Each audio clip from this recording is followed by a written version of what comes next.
warahmatullahi wabarakatuh. Alhamdulillah pada pagi ini kita memberikan kesehatan, kekuatan, dan kesempatan. Kami punya ide, kami semuanya ini termasuk ibu-ibu, gimana sih Krung Aceh ini diberdayakan. Boleh tidak sih kalau sungai ini kita manfaatkan untuk wisata? Iya.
Ini untuk memeriahkan ulang tahun TNI yang ke-72.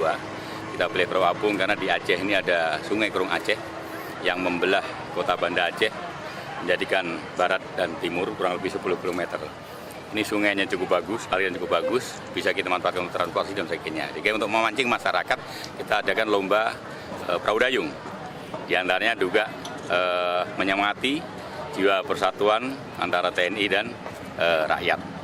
Tadi satu grup ada TNI-nya 4 orang, masyarakatnya 4 orang. Dia sangat berlomba, cukup semangat. Kemudian untuk menarik transportasi air, kemudian untuk wisata, ini kita buatkan kafe apung dan tadi diterima oleh pemerintah daerah untuk sungai ini buatkan wisata kafe apung tadi seperti daerah-daerah lain. Sehingga semua nantinya belum dimanfaatkan masalah sungai, ke depan mungkin bisa menambah ekonomi para nelayan, masyarakat khususnya yang punya perahu dan bisa gunakan untuk transportasi serta wisata. Kita melihat sungai kok cukup bagus.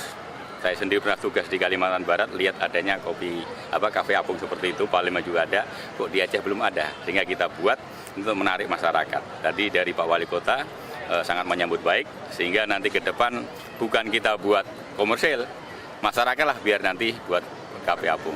Menikmati itu ya peningkatan ekonomi ke masyarakat Banda Aceh.